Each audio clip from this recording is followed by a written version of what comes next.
Bonjour à toutes et à tous, bienvenue sur ma chaîne YouTube et merci de regarder cette vidéo.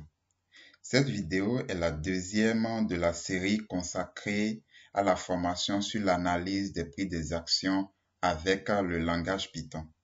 Pour ceux qui n'avaient pas suivi la première vidéo de présentation de la formation, je vous invite à trouver le lien de cette vidéo dans la description et à la regarder afin de vraiment comprendre les objectifs de cette formation et avoir le même niveau d'information que tous les autres. Aujourd'hui, nous allons commencer par la session numéro 1 qui est consacrée à la compréhension de la problématique business. Comme vous le savez, tout projet en data science doit avoir un but, c'est-à-dire doit pouvoir résoudre un problème. Et avant de résoudre ce problème, avant de trouver une méthodologie, il faut bien entendu comprendre la problématique. Et c'est ce que nous allons voir aujourd'hui. Nous allons voir d'abord qu'est-ce qu'on appelle série temporelle, d'accord? Parce qu'il faut bien comprendre ce concept. Ensuite, nous allons voir quelques notions en matière de marché boursier. Nous allons voir aussi les tendances en matière d'analyse de données boursières. Donc, je vais vous présenter aujourd'hui ce que moi j'appelle les rockstars du trading, c'est-à-dire les 4.0, d'accord? Les analyses quantitatives 4.0 dernière génération. Nous allons voir l'intelligence artificielle, comment elle est appliquée au monde du trading, au secteur boursier. Donc, sans plus tarder, commençons par la première partie consacrée à la définition des séries temporelles. Donc, ici, vous avez un graphique de prix des actions, donc pas de temps journalier, de plusieurs entreprises, Apple, Amazon, Facebook, Google, Microsoft, Tesla, et le JSPC, c'est pour le S&P 500. Donc, les données de séries temporelles sont l'un des types de données les plus courants qu'on retrouve partout, bon, presque partout.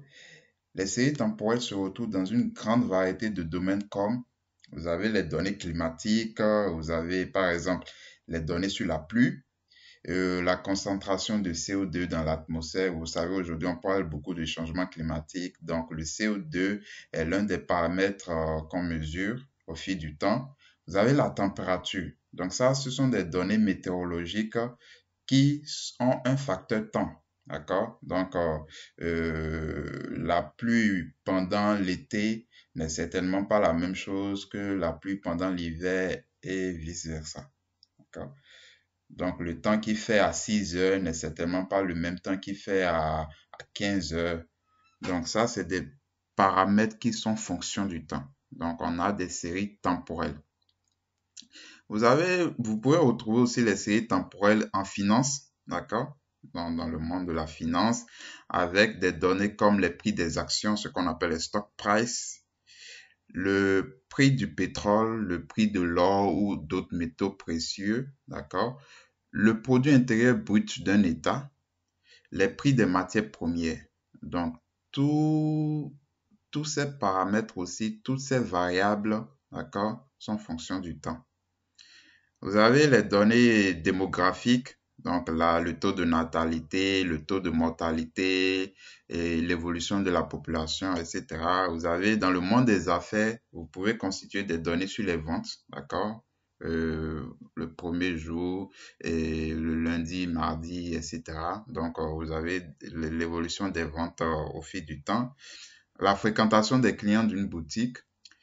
Et dans le monde du web, vous avez par exemple la fréquence de recherche d'un mot sur Google, par exemple, le salaire des employés, les inventaires, etc. Donc, c'est pour vous dire que même dans votre vie quotidienne, vous pouvez constituer des données temporelles. Donc, vous pouvez avoir des séquences d'événements qui sont fonction du temps, qui est un facteur temps. D'accord? Donc, les séries temporelles sont vraiment partout. Alors, qu'est-ce que réellement une série temporelle? C'est une séquence de données organisée par ordre de temps.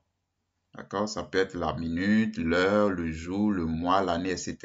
D'accord?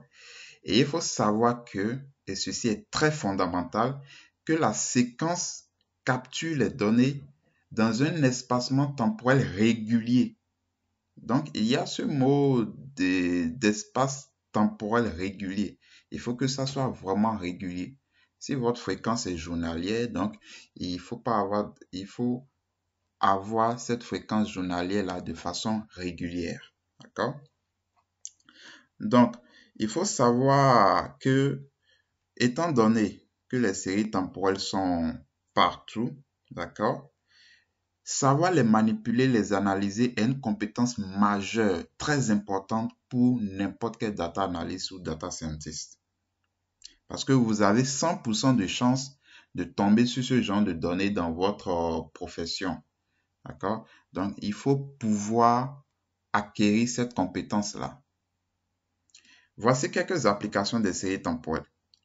Vous pouvez appliquer les séries temporelles dans la détection des événements inhabituels. Donc, ceci est souvent utilisé dans la maintenance des appareils. Vous savez, aujourd'hui, l'industrie a tellement évolué que dans la maintenance des appareils, les industriels ont innové. Donc, aujourd'hui, on peut mettre des capteurs au niveau des appareils, d'accord, ou bien des infrastructures pour suivre certains paramètres au cours du temps, d'accord? Et dès lors que sur votre courbe, d'accord, ça peut être une courbe comme ça, hein, comme ce qu'on a vu là, vous remarquez par exemple un pic qui est inhabituel, d'accord? Ah, là, vous vous dites qu'il peut avoir problème.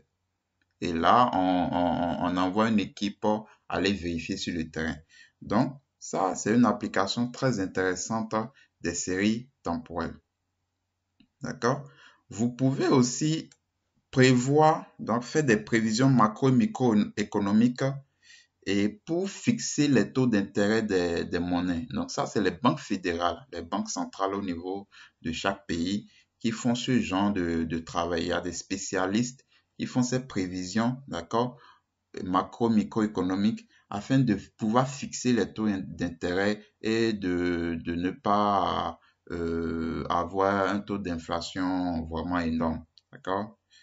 Donc, vous pouvez faire la prévision de la demande d'un produit. Donc, si vous êtes une industrie ou bien une entreprise, une usine qui fabrique des produits, vous n'allez pas fabriquer des produits sans faire des calculs. D'accord? Et ce calcul-là se fait sur la base des prévisions. D'accord? Donc, beaucoup d'analyses de la consommation, de la demande des clients, etc. D'accord? Tout ceci pour ne pas faire du gaspillage. Et qui dit gaspillage dit perte économique. D'accord? Et c'est de l'argent que l'entreprise perd en ce moment. Donc, vous pouvez prédire le comportement d'achat des consommateurs. Donc, en lien avec cette application de prévision de la demande de produits, vous pouvez prédire les comportements d'achat des consommateurs pour voir est-ce que, voilà, quand vous remarquez un pic, par exemple en décembre, sur tel produit, donc vous savez que ça veut dire que ce produit est vraiment consommé pendant les périodes de fête, etc. Donc, ce genre d'information est capital pour une entreprise. Donc, ça, c'est la prédiction de comportement d'achat et on utilise des données temporelles, des séries temporelles. On peut faire ce qu'on appelle la modélisation financière, en particulier la prédiction des cours. Donc, quand je dis cours des actions, je veux dire prix des actions. Donc, aujourd'hui, c'est un domaine de recherche vraiment très actif, la prédiction des cours et des actions. Et nous allons voir comment analyser ces prix-là à travers cette formation. Donc, ceci étant dit, cela nous amène dans le secteur boursier.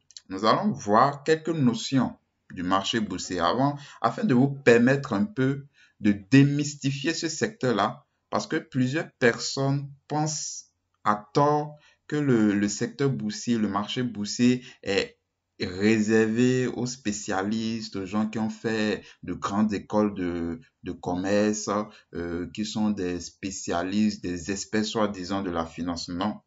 Le secteur boursier, le marché boursier, c'est exactement comme vos supermarchés du quartier.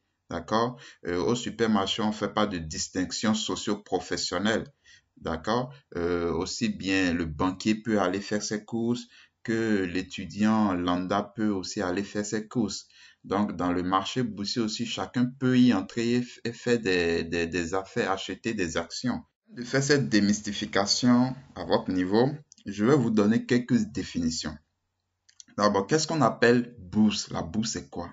La bourse, c'est une institution. C'est une institution privée et chaque pays, en fait, bon, en tout cas, les grands pays, je vais dire, a son propre marché boursier. D'accord? Lorsque vous prenez par exemple la bourse de Paris, elle s'appelle Euronext. Donc, mais pour Euronext, il n'y a pas que Paris, je pense, il y a d'autres grands pays européens qui sont aussi dans ce marché.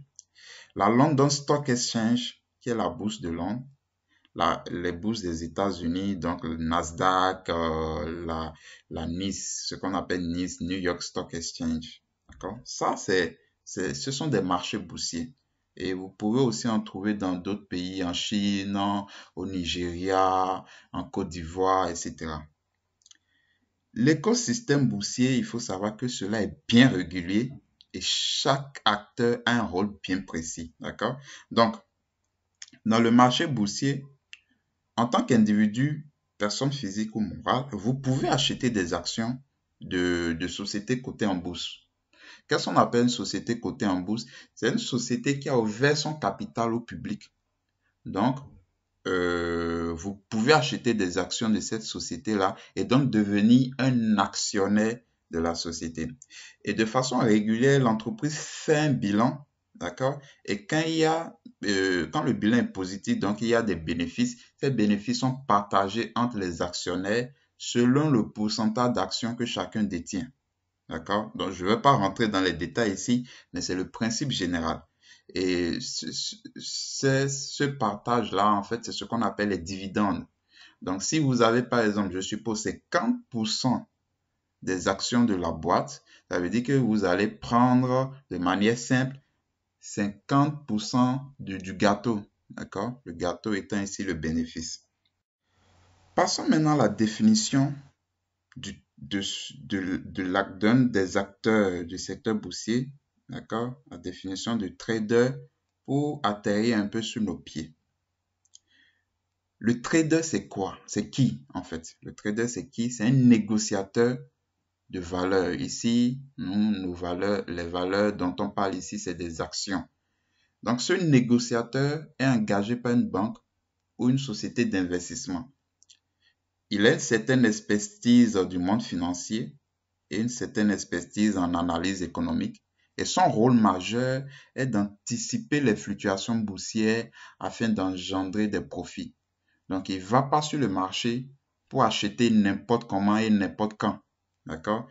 L'idée générale ici, c'est d'acheter lorsque le prix est bas et de vendre lorsque le prix est élevé dans un espace de temps donné relativement réduit. Bon, ça dépend de l'appétit de risque que vous avez, l'appétit pour le risque de chacun, et cela dans le but de faire un bénéfice. Donc, si vous achetez par exemple à 100 dollars et que 2 ans après, vous avez pu revendre à 10 000 dollars ou bien même 1000 dollars, donc ça vous fait quand même un bénéfice. En temps quand même, pour des pays sérieux, le taux d'inflation ne serait pas si grand pour que votre bénéfice, c'est-à-dire la marge que vous avez fait entre 100 et 1000 dollars, puisse ne pas être grand-chose, d'accord? Parce que il faut aussi comprendre que la monnaie, sa valeur évolue au fil du temps et ça, c'est un autre débat. Donc, mais généralement, l'idée, c'est ça. Vous achetez à un prix bas et vous revendez à un prix élevé pour avoir un bénéfice. Donc, comment il fait cela, le trader? Il procède à une analyse quantitative des données afin de prendre des décisions des décisions concernant les investissements. D'accord? Heureusement, les données et informations boursières sont disponibles aujourd'hui gratuitement sur des plateformes, donc comme Yahoo Finance, pour ne citer que cette plateforme-là. Et c'est d'ailleurs à travers Yahoo Finance que nous allons collecter les données relatives à notre formation. Donc, vous aussi, vous avez la possibilité, vous êtes capable d'apprendre à réaliser ce genre d'analyse, ce qui fait d'ailleurs l'objet de cette formation. Donc, je vous invite vraiment à vous abonner à la chaîne parce que chaque mercredi à 10 heures, je vais publier une nouvelle vidéo. On a un plan vraiment dense de formation. On va faire beaucoup de choses, beaucoup d'analyses et on va découvrir beaucoup d'outils puissants qui sont utilisés par les gestionnaires de portefeuille. Donc, c'est une opportunité à ne pas rater et la formation elle est distribuée sur ma chaîne YouTube de façon gratuite. D'accord?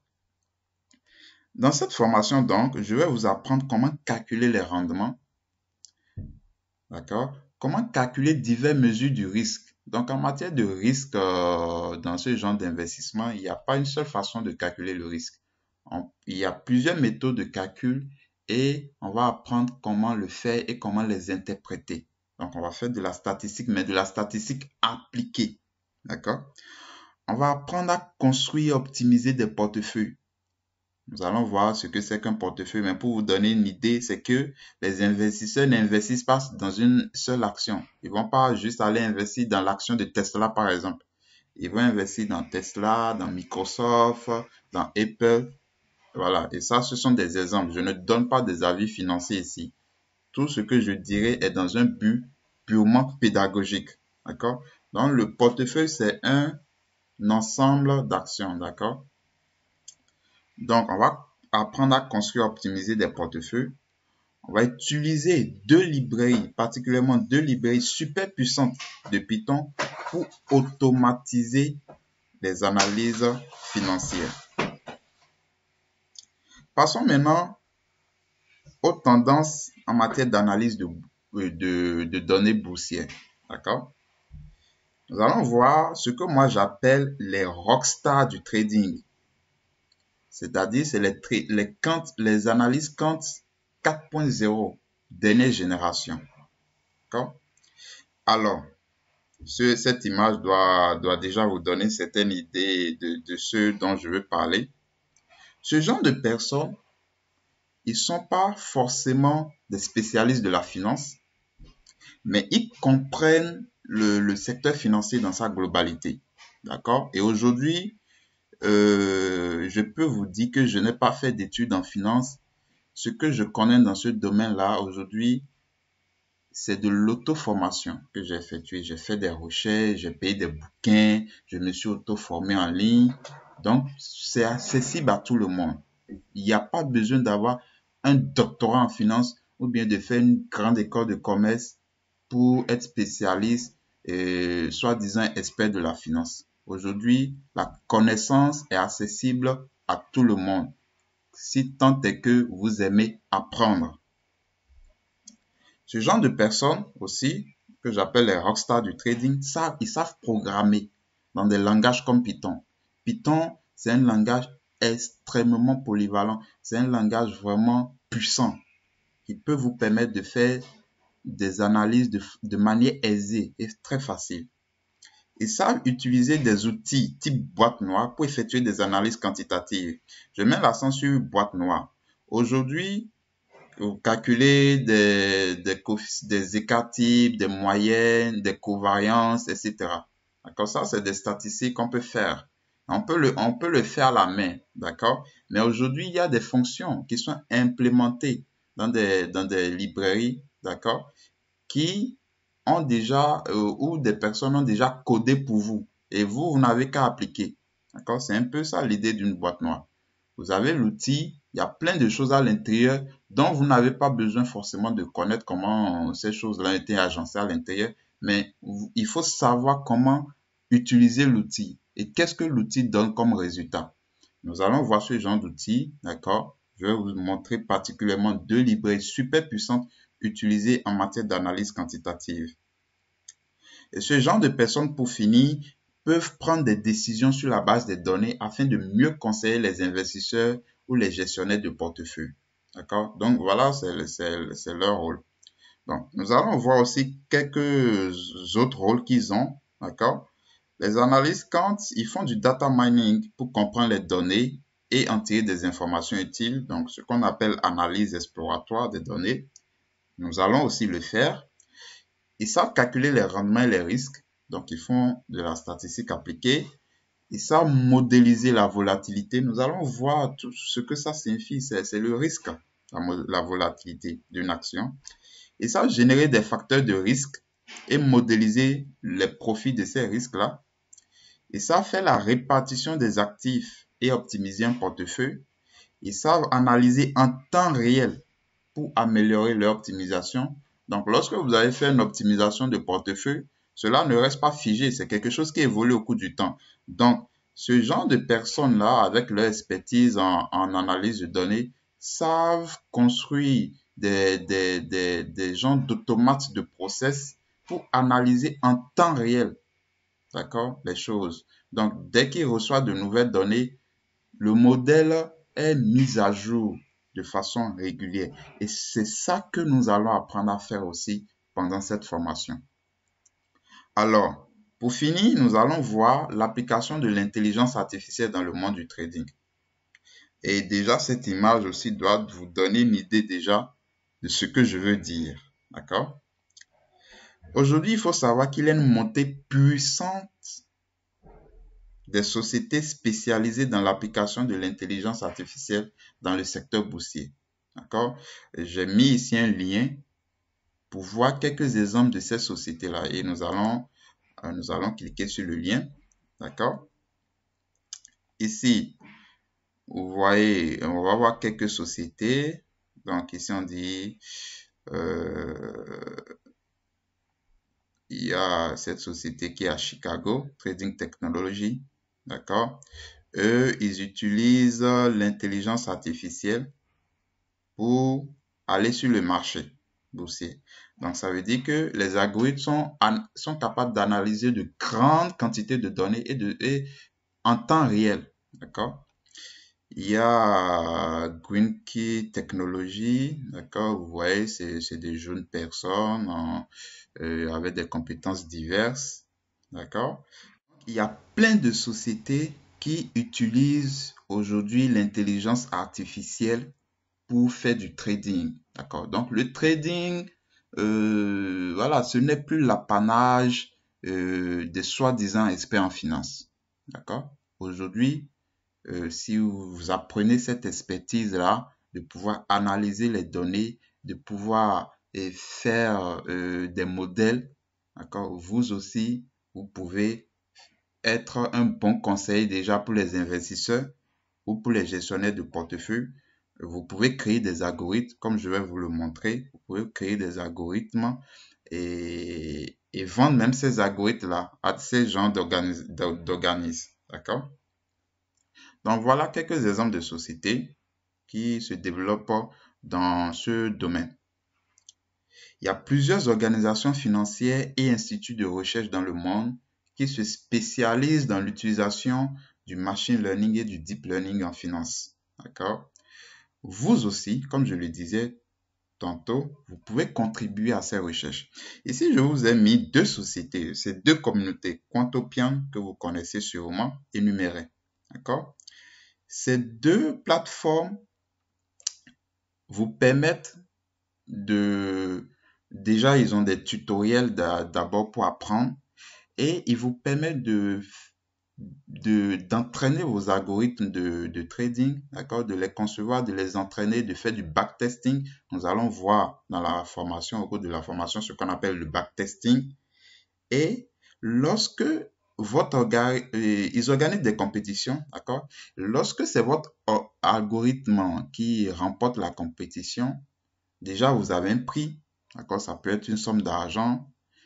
Et aussi, si l'algorithme, vous possédez déjà la licence de votre algorithme, si l'algorithme est utilisé sur le marché et que ça a permis de gagner de l'argent, vous gagnez un pourcentage à chaque utilisation de l'argent. Donc, lorsqu'une personne va utiliser, ou bien une société d'investissement va utiliser votre algorithme et gagne de l'argent, à chaque fois que cette société gagne de l'argent, que cet individu gagne de l'argent, vous gagnez un pourcentage sur son gain. D'accord?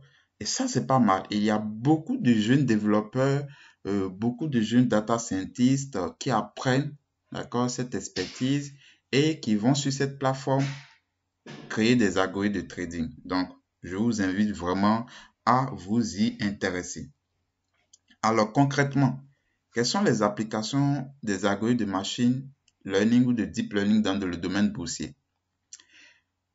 Prévision des bénéfices futurs des entreprises. Vous savez que derrière ces actions-là, il y a une entreprise. Donc, derrière l'action d'Apple, il y a Apple. Derrière l'action de Google, il y a Google. Derrière l'action de Microsoft, il y a Microsoft.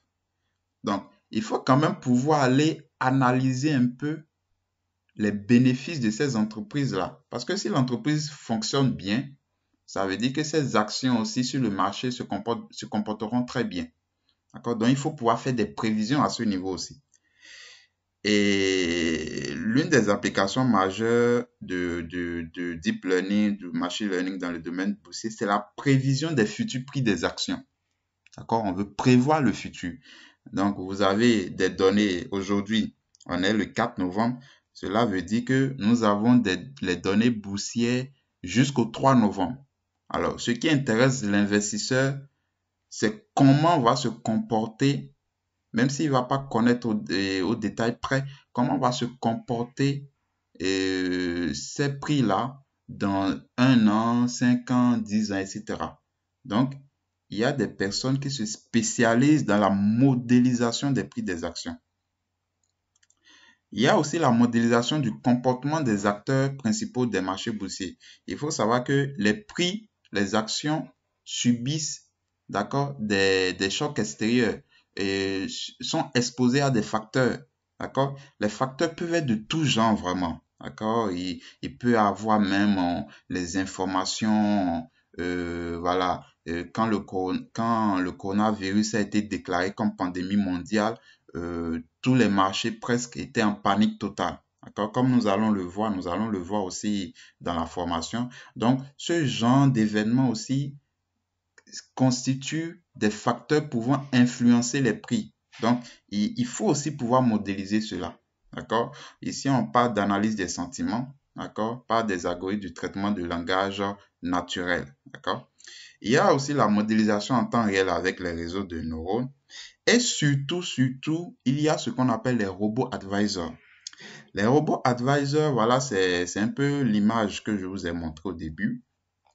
Ce sont ces gens d'algorithmes d'intelligence artificielle, d'accord, qui vont aller sur le marché. Donc, c'est plus des personnes humaines, d'accord, des hommes qui vont sur le marché, mais c'est des robots, d'accord, c'est des intelligences artificielles qui vont sur le marché parce que ces intelligences artificielles sont capables d'analyser en temps réel de données massives et d'en tirer des conclusions au fur et à mesure, d'accord, d'une manière extrêmement rapide comparée à la vitesse de trading des humains.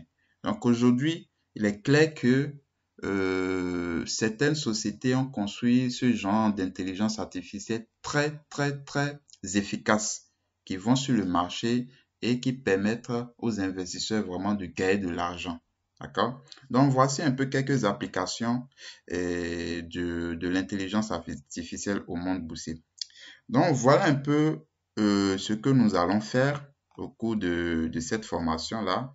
Nous allons nous mettre dans la peau d'un gestionnaire de portefeuille et voir comment il déroule ses analyses-là, d'accord, pour bien investir et pour optimiser les portefeuilles. Merci d'avoir regardé cette vidéo. Dans la vidéo suivante, donc la vidéo numéro 3, nous allons rentrer dans le vif du sujet en important les données et en faisant une analyse exploratoire. Je vous remercie. N'hésitez pas, en tout cas, n'oubliez pas de vous abonner à la chaîne pour ne rater aucune vidéo. Ce sera chaque mercredi à 10 h une nouvelle vidéo postée en ce qui concerne ces formations sur l'analyse des prix des actions. Je vous remercie et à bientôt.